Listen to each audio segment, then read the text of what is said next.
Já, Andrea, svona fyrstu viðbrögð eftir þennan leik. Bara ótrúlega sætt og kærkomið.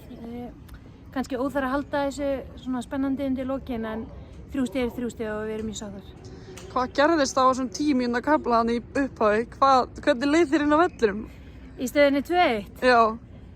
Ég leit á klukkuna og ég bara, vá, þetta er bara alveg eins og í Blika-leiknum þegar voru 3 mörk á fyrstu 5 mínútunum en það er allavega frábært að byrja leikinn sterkt og setja inn mörk og þá getur maður kannski aðeins skipulagt varnarleikinn betur og haldt í þegar maður er komið mark yfir.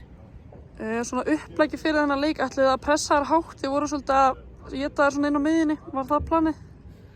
Svona bæði og, við spilum bara greiðlega góðan varnarleik í dag og ég held að það hefur bara skilað okkur sem sigri að við vorum fljótar að sækja og kláruðum færin sem við fengum. Svona í upp á mót, þetta er búið að vera svona svolítið erfitt. Eruð þið eitthvað búin að skoða svona hvað það er sem er búið að vera fara úrskeiðis í þessum fyrstu leikjum?